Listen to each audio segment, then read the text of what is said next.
कर्म चेतन बंधकारु कर्म के अवसान का, कह कर स्वरूप यथार्थ जग का जो किया उपकार है, उसके लिए जिन वाणी माँ को वंदना शत बार है, वंदना शत बार है, वंदना शत बार है।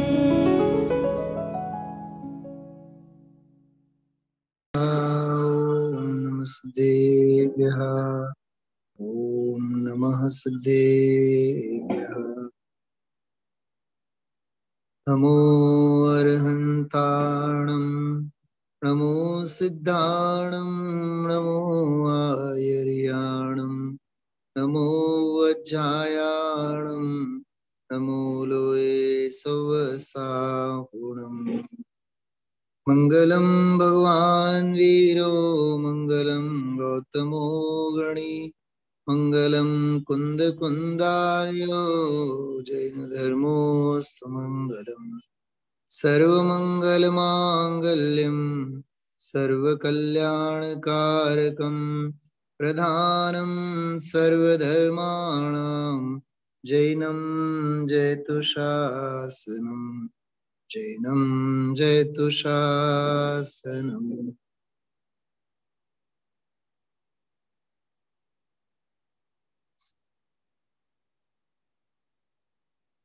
पंडित भागचंद जी के द्वारा लिखी गई अद्भुत रचना सत्ता स्वरूप ग्रंथ है। 10 पृष्ठों में हम आप लोगों ने कई सारे विषय बिंदु प्राथमिक हम आप लोगों ने पढ़ ली हैं, चर्चा भी की है।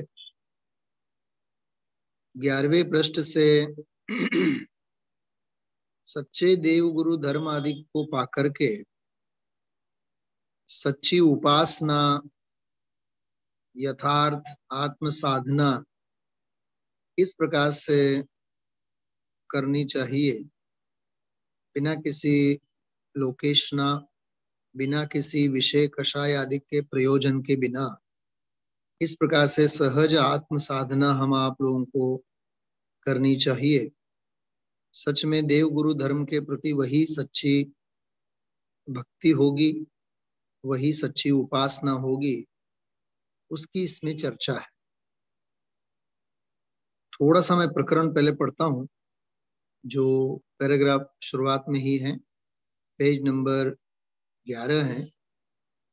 फिर जो 3 बातें हैं आज सुबह स्वाध्याय में मैंने कही थी, उन 3 प्रमेयों की 3 बातों की चर्चा हम आप लोग करेंगे। देखिए, सच्चे देवादि से सच्ची प्रवृत्ति व्यवहार रूप विषय कषाय आदि के आश्रय रहित करने से ग्रहित मिथ्यात्व छूटेगा। देखो, एक बात इससे सिद्ध होती है इस वाक्य को पढ़ने से, यदि सच्चे देव शास्त्र गुरु की भी उपासना सच्चे मन से, सच्चे हृदय से, पवित्र विचारों से यदि हम नहीं करते हैं तो ग्रहित मिथ्यात्व छूटने वाला नहीं है। इसलिए इस वाक्य के ऊपर मैं बार बार जोर दे रहा हूं कि देव सच्चे हैं, परम आराध्य उपास्य देवता जो हैं अपने परम वीतरागी हैं, 18 दोषों से रहित हैं, निर्दोष हैं। भगवान तो निर्दोष हैं, निर्ग्रंथ गुरु मुनि भगवंत भी निर्दोष हैं, और उनकी कही हुई वाणी जिनवाणी शास्त्र वह भी निर्दोष है। लेकिन उनकी उपासना, उनकी भक्ति भावना करने वाले भक्त के हृदय में यदि पाखंड होवे, भक्त का चित्त यदि मलिन होवे, भक्त का प्रयोजन यदि सांसारिक होवे, मन मलिन हो, अभिप्राय गलत हो, प्रयोजन लौकिक सिद्धि प्रसिद्धियों का यदि होवे, तो इसमें देव क्या कर सकते हैं? तो देव तो निमित्त के रूप में मिले, निमित्त तो शुद्ध निमित्त है, सातिशय निमित्त है, लेकिन उपादान में ही यदि खोट होवे तो निमित्त क्या करने वाला। इसलिए सातिशय सच्चे देव मिलने के बावजूद भी भक्त के चित्त में यदि पाखंड होवे, दंभ होवे, दोष होवे, तो निर्दोषता कभी प्रकट होने वाली नहीं है। इसलिए सच्चे देवादि से सच्ची प्रवृत्ति, ये बहुत मार्मिक, ये लगभग आज तीसरा या चौथा स्वाध्याय अपना चल रहा है जिसके ऊपर मैं जोर दे रहा हूं। तो ग्रहित मिथ्या तो छूटने वाला नहीं है। यदि सच्चे देवादि की सच्चे हृदय से सच्ची उपासना नहीं होती होवे तो इसके लिए मैंने 3 शब्दों की बात की थी, आज सुबह मैंने कही थी, आज रात्रि के स्वाध्याय में उसकी हम आप लोग बात करेंगे। एक तो होते हैं उपास्य देवता, उपास्य हम कहें, उपास्य मतलब जिनकी उपासना की जाती है, बराबर। दूसरे हैं उपासक, मतलब उपासना करने वाले, आराधना अर्चना वंदना करने वाले। मतलब एक हैं भगवान जो उपास्य हैं, एक हैं भक्त जो उपासक हैं। और उपास्य और उपासक देव भगवान और भक्त, इन दोनों की बीच की कड़ी है उपासना। उपासना ठीक है ना, अर्चना, पूजन, भक्ति। तो उसे अपन एक शब्दों के कॉम्बिनेशन में बांधते हैं। परम आराध्य वीतरागी भगवान तो हैं उपास्य, और उनके प्रति विनय विवेक पूर्वक प्रस्तुत होने वाला जीव है उपासक, बरोबर, भक्त जिसे कहें। और भक्त जिन भावनाओं से भगवान की भक्ति करता है वह कहलाती है भावना सारी। शुभ भाव के रूप में, वचन के रूप में, मनोविचार के रूप में जो प्रस्तुत होती है जिनेंद्र भगवंतों के चरणों में, वह कहलाती है उपासना।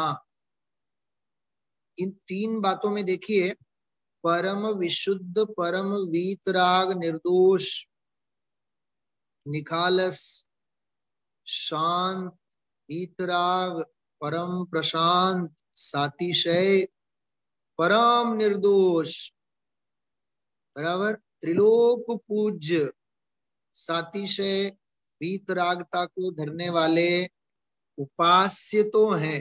देव तो परम वीतरागी ही। अब बात आती है, देव तो उपास्य तो हमारे परम वीतरागी हैं, लेकिन यदि उपासक के चित्त में यदि राग ज्वर होवे तो काम कैसे हो? पॉइंट ये है समझने लायक। और वो रागी रागी द्वेषी चित्त वाला होवे भक्त उपासक, तो उसकी उपासना में भी क्या आएगी? पेट में कस्तूरी होवे तो डकार भी कस्तूरी की ही आएगी ना। यदि चित्त में राग होवे, सांसारिक प्रयोजन होवे, तो उस देव के लक्ष्य से चाहे वो बड़े बड़े पंच कल्याणक मनाए, चाहे वो बड़े बड़े पूजन विधान करें, करोड़ों के मंदिर बनाए, चाहे कुछ भी करे, उसकी उपासना विधि जो होगी उस विधि में वीतरागता का प्रयोजन नहीं होगा, परम विशुद्धि का प्रयोजन नहीं होगा। इसलिए उसकी उपासना सिद्ध नहीं होती, सफल नहीं होती। समझ में आ रही बात है? आज अर्घ्य की सार्थकता तेरी अस्ति मेरी बस्ती। हे प्रभु, आप जहां विराजते हैं, आपकी जहां सत्ता है, जहां अस्थि है, बस मेरी बस्ती वहां बसे। है आज अर्घ्य की सार्थक। ये अर्घ्य की, पूजा की, उपासना की सार्थकता तब कहलाती है जब जिनेंद्र भगवान जहां विराजे। कहाँ विराजे? अपने स्वरूप स्वभाव में विराजे, अपने वीतराग भाव में विराजे, अपने अनंत गुणों में विराजे हैं, अनंत शांति में विराजे हैं, अनंती वीतरागता में विराजे हैं, योग रहित अयोगी दशा में विराजे हैं, निष्कलंक अवस्था में विराजे हैं, निष्कर्म दशा में विराजे हैं, परम शांत ज्ञानानंद स्वभाव में डूबे हुए हैं।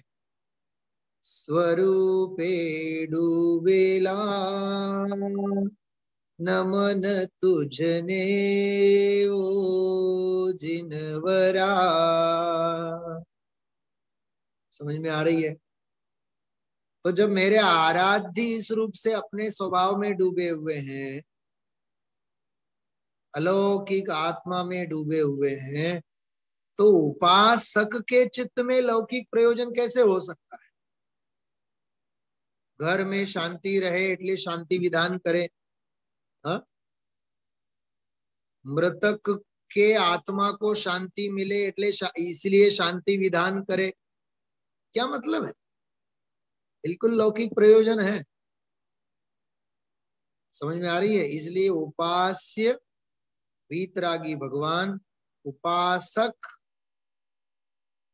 भावधारी जैन, हमारे उपास्य जिन है, जिनेंद्र भगवान है। तो उपासक कौन होगा? उपासक जैन होगा। तो जैन कौन?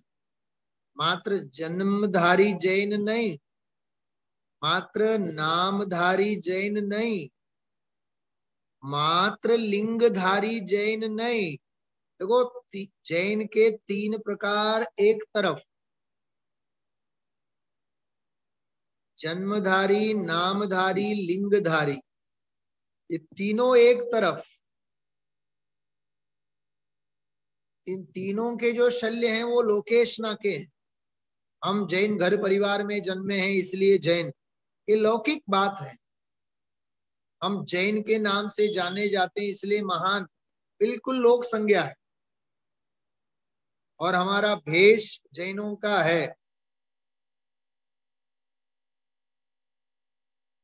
द्रव्यलिंगी मुनिराज की बात हो, चाहे जैन श्रावकों की बात हो, कितना सोचना, कितना अंतर मंथन करना जरूरी है, विचार करो आप। हाँ? अरे भाई, जैन कुल में जन्म लेने से कोई जैनी नहीं होता है। जैन के नाम से जाना जाने से कोई जैनी नहीं होता है। और जैनों के, चाहे वो मुनिराज के भेष अंगीकार किए, लिंगधारी की बात कर रहा हूं, चाहे वो श्रावक के रूप में माने जाने लगे, श्रावक का लिंग अंगीकार किया, श्रमणों का लिंग अंगीकार किया। समझ में आ रही बातें? तो लिंगधारी नहीं, जन्मधारी नहीं, नामधारी नहीं, लिंगधारी नहीं, भावधारी जैन बनो। स्वभाव भाव की उपासना को आराधने वाले उपासक बनो, भावधारी जैन। तो उपास्य वीतरागी देव, उपासक वीतरागता के आराधक जीव, और वीतरागता रूप उपासक। ये इस प्रकार की संधि होनी चाहिए, तो ही ग्रहित मिथ्यात्व छूटेगा, उनके परिणामों की दशा। ऐसा अद्भुत है ये विषय। मैं आपको, देखिए, इस विषय को तो आगे लेता हूं, लेकिन पंडित साहब का एक बहुत सुंदर वैराग्य पाठ संग्रह में एक शुद्धात्म आराधना, जैसे कहा ना सच्चे देवादिक से सच्ची प्रवृत्ति, तो शुद्धात्म तत्व की आराधना, इतना वैराग्य रस से भरा हुआ, ऐसा लगता है जैसे समय सार की गाथा बोल रहे हो, आत्मख्याति की टीका का अमृत का रसपान कर रहे हो, ऐसी अनुभूति होती है। बहुत स्वस्थ चित्त से, बहुत सावधानी पूर्वक, बहुत आध्यात्मिक अभिप्राय बना। लौकिक अभिप्राय कोई काम का नहीं है। पुण्य का उदय होवे तो लौकिक अभिप्राय सिद्ध भी होवे, पाप का उदय होवे तो नहीं भी होवे। अभिप्राय भी अलौकिक और आध्यात्मिक होना चाहिए। काम एक आत्मार्थिनो बीजो मन नहीं रोग। हाँ? काम एक आत्मार्थिनो बीजो मन नहीं रोग। कोई अन्य लौकिक शल्य अपने चित्त में नहीं होने चाहिए, कोई अन्य अभिप्राय अपने चित्त में नहीं होने चाहिए। सुनना आप ध्यान से, बहुत शांत चित्त से, नासाग्र दृष्टि से हाथ जोड़ करके बिल्कुल सामायिक की मुद्रा में बैठ करके आप सुनो, आपको बहुत आनंद आएगा।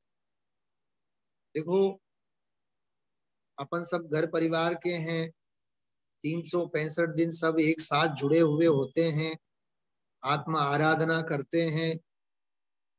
मुझे तो ये शास्त्र सुनते हैं ये भी कहना थोड़ा सा अजीब लगता है। शास्त्र सुनने के लिए बैठे हैं अपन लोग साथ में, अपना प्रयोजन शास्त्र सुनना है, आत्मा की आराधना। तो शास्त्र स्वाध्याय भी अपना सामायिक होना चाहिए, सामायिक से कम थोड़ी ना है शास्त्र स्वाध्याय भी। हाँ, तत्व के रहस्य जहाँ खुलते हो, वैराग्य वीतरागता के भाव जहाँ दृढ़ होते हो, तो वह कार्य केवल शास्त्र वांचन, शास्त्र पठन का थोड़ी ना है, तो सामायिक की प्रक्रिया है। हाँ? सुनिए आप लोग, आनंद लेना इस बात को, आंखें बंद करके बहुत भाव से सुनना। आप ये भूल जाएंगे कि आप कहाँ बैठे हो। हाँ, कहाँ बैठे हो ये भूल जाएंगे, और स्वाध्याय सुन रहे हैं ये भी भूल जाएंगे। सुनते सुनते अंदर में समझते चले जाएंगे अपन, रसपान होगा इसका। सुनना, आप 2 ही मिनट में आपको इसका पाठ करके बताता हूं। आराधना की शुभ घड़ी यह भाग्य से पाई, आराधना की शुभ घड़ी यह भाग्य से पाई, आराधना शुद्धात्मा की ही मुझे भाई। आत्मा की आराधना, बस आराधना की शुभ घड़ी यह भाग्य से पाई, आराधना शुद्धात्मा की ही मुझे भाई। करके विराधन तत्व का बहु क्लेश है पाए। क्या कहा? देखो, प्रायश्चित की भावना, करके विराधन तत्व का बहु क्लेश है पाए, सौभाग्य से नर भव मिला जिन नाथ ढिंग आए। जिनेंद्र भगवंतों के चरणों में आए। सौभाग्य से नर भव मिला जिन नाथ ढिंग आए, वाणी सुनी जिन राज की कुछ होश हुआ है, वाणी सुनी जिन राज की कुछ होश हुआ है, उपयोग निर्णय में लगा अवबोध हुआ है। देखो उपयोग कितना सूक्ष्म होता चला जाता है।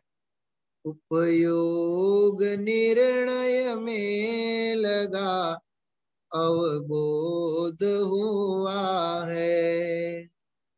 जागा विवेक अंतरंग में जागृति आई। जागृति कब आती है? जब विवेक जगता है तब जागृति आती। शास्त्र सुनने से जागृति नहीं आती,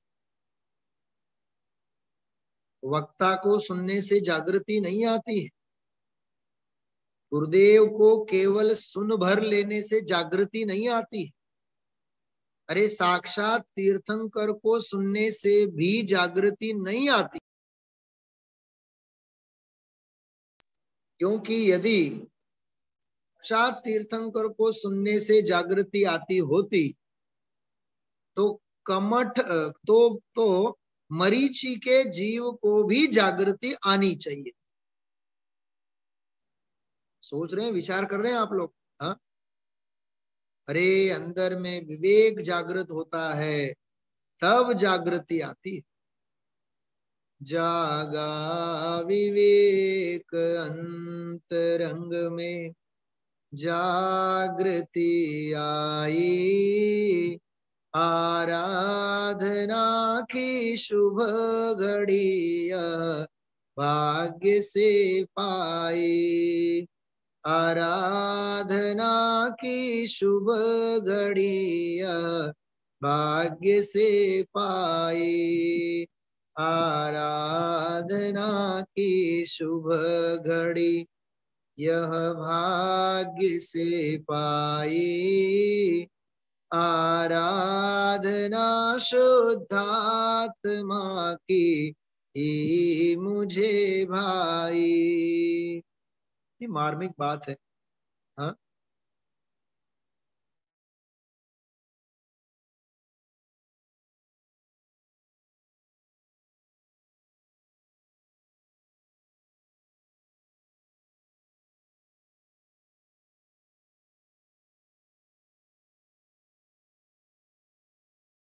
अपना परम आदेय है भाषा। आदेय, आदेय मतलब परम उपादेय, ग्रहण करने लायक। शुद्धात्मा अपना परम आदेय है भाषा। मंगल स्वरूप चित स्वरूप सहज प्रतिभासा। संयोग देह कर्म आदि। वाह, देह छता जेनी दशा वर्ते देहाती। अरे रोग से ग्रसित हो, बीमारी से लदा हुआ हो, तसु तसु मा छन्नु रोग छे। रोम रोम में, काया के रोम रोम में रोग है। शरीरम व्याधि मंदिरम।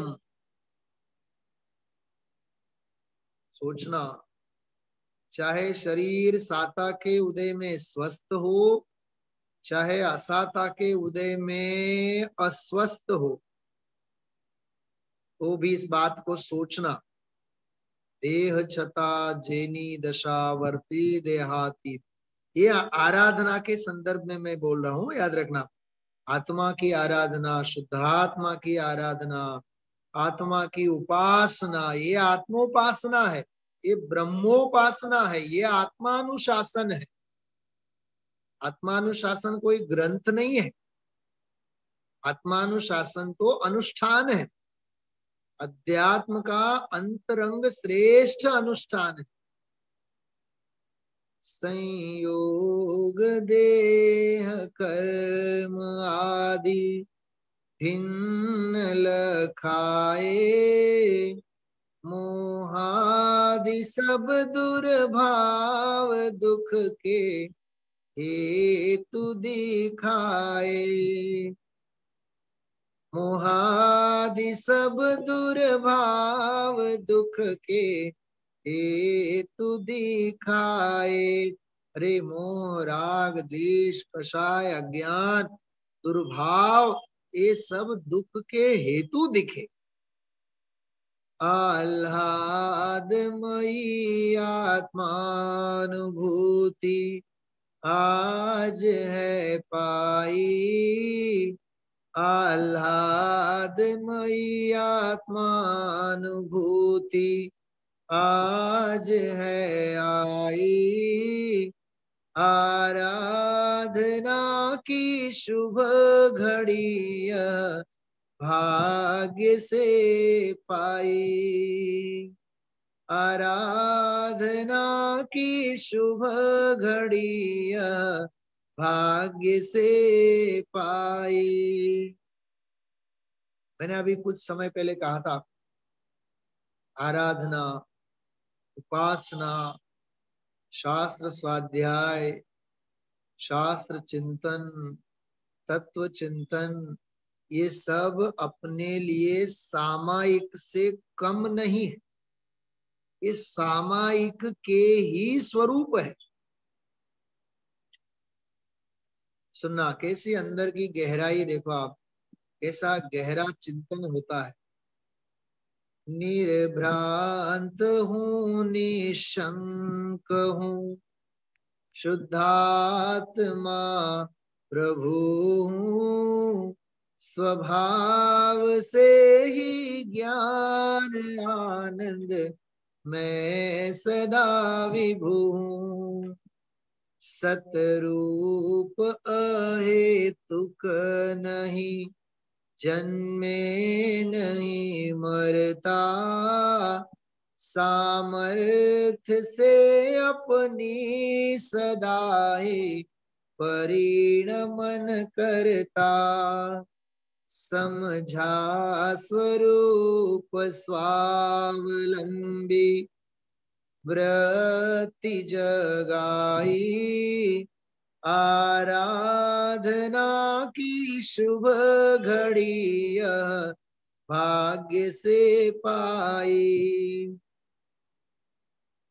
आराधना की शुभ घड़ी भाग्य से पाई। उससे पहले पंक्ति कौन सी बोली अपन ने?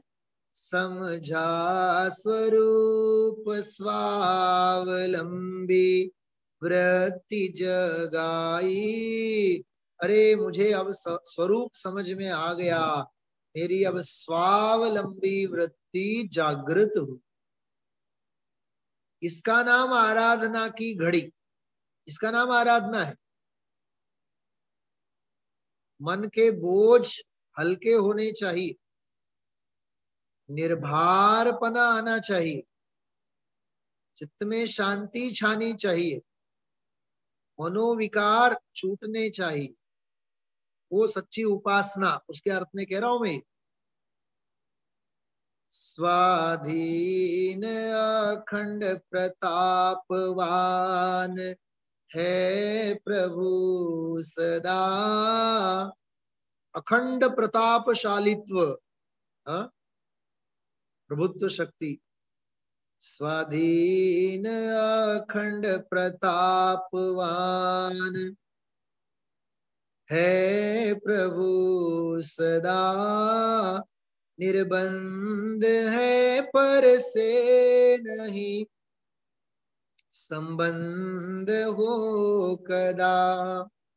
पर से नहीं आता कभी कुछ भ्रांति मिट गई।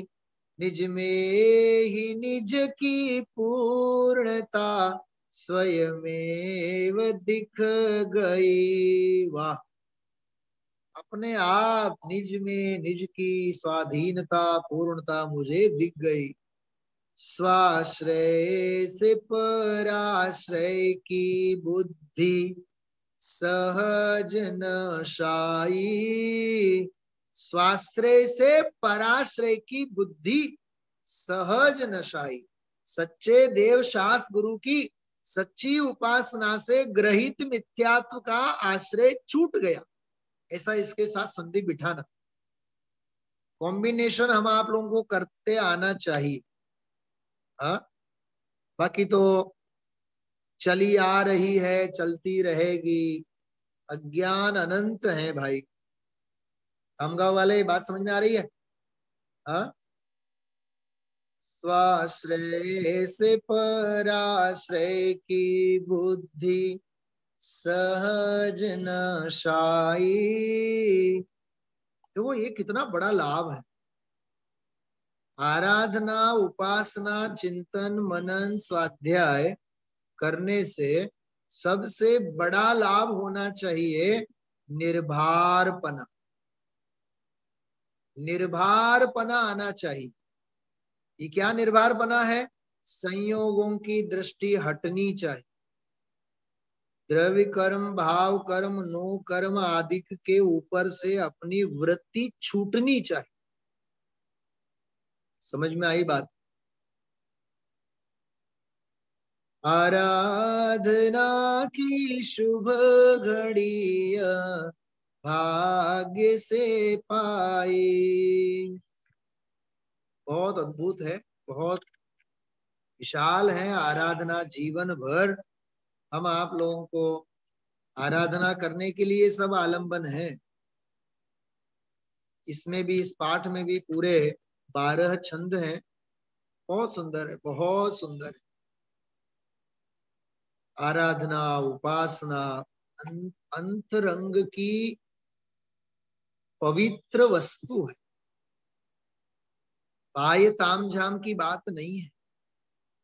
क्रियाकांड का नाम आराधना नहीं है। स्वभाव के साथ जुड़ाव करना, अरहंत भगवंत को द्रव्य गुण पर्याय पने से देखकर अपने स्वरूप और स्वभाव का जो द्रव्य गुण पर्याय स्वभाव भाव वो समझ में आना चाहिए। मोह तड़ तड़ छूटना चाहिए। ख्याल में आ रही बात? एक दो और छंद देखिए आप।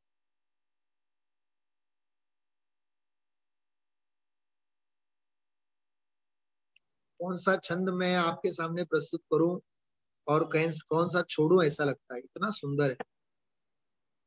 जीवन का ठिकाना नहीं, संयोग है अशरण, परमार्थ से देखें तो मात्र आत्मा शरण। जीवन का ठिकाना नहीं, संयोग सारे अशरण है, और परमार्थ से केवल आत्मा ही शरण है। ऐसा चिंतन आराधना में होना चाहिए। जीवन का ठिकाना नहीं, संयोग है अशरण, परमार्थ से देखें तो मात्र आत्मा शरण। आत्मा का विस्मरण ही है संसार का कारक। संसार का कारक कौन है? मतलब संसार का कारण कौन है? आत्मा का विस्मरण। आत्मा का अनुभव नहीं सर्व क्लेश निवारक।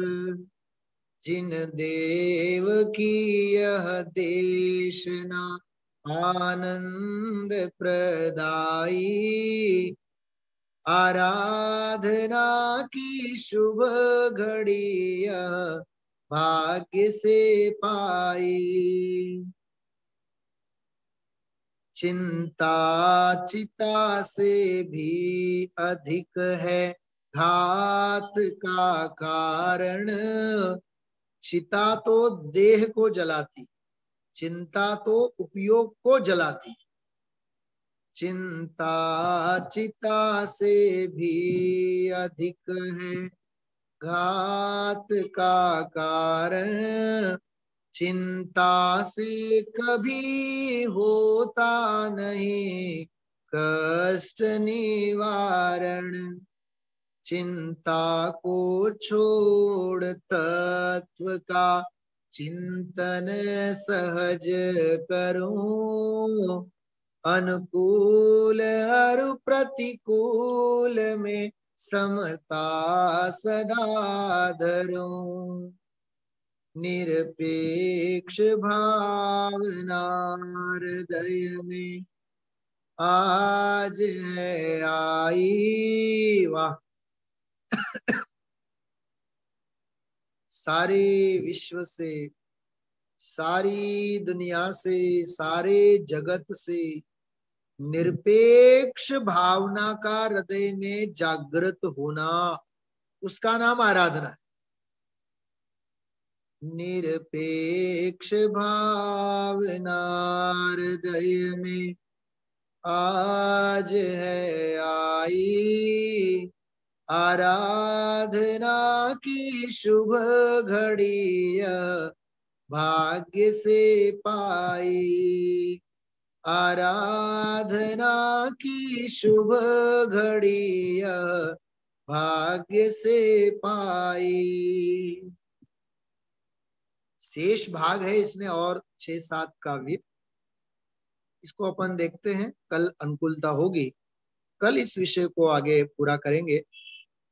अभी देखिए, सच्चे परम आराध्य देव, उनके सच्चे उपासक, भावलिंगी श्रावक, भावलिंगी जैन, भावधारी जैन और वीतराग भाव से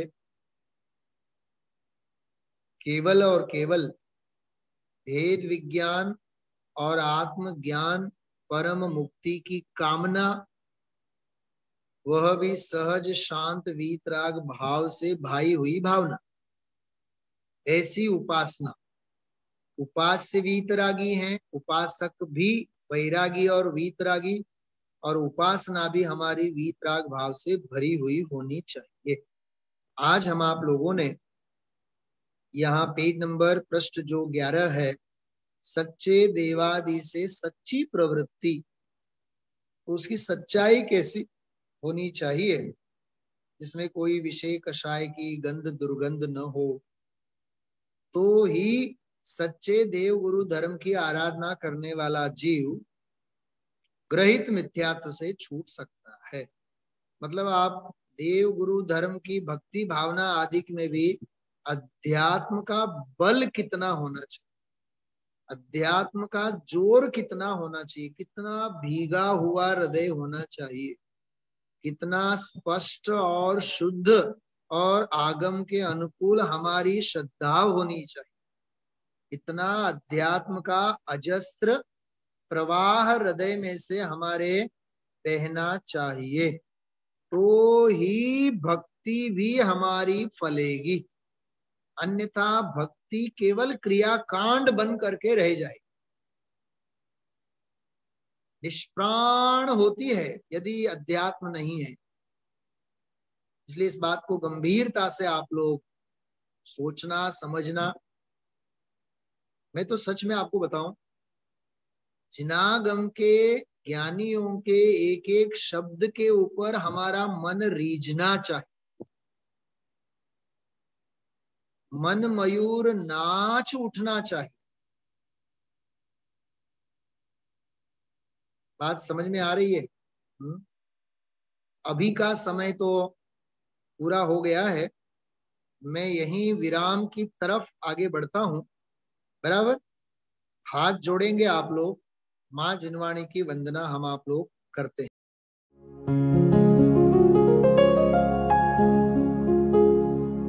निज निधि निज में बताए, यह अनंत उपकार है उसके लिए जिन वाणी माँ को वंदना शत बार है, वंदना शत बार है। शत बार है।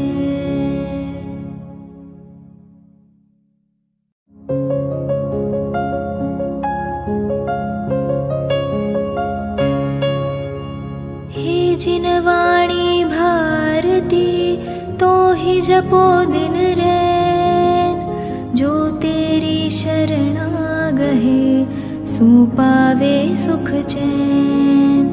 जावाणी के ज्ञान ते सूझे लोकालोक,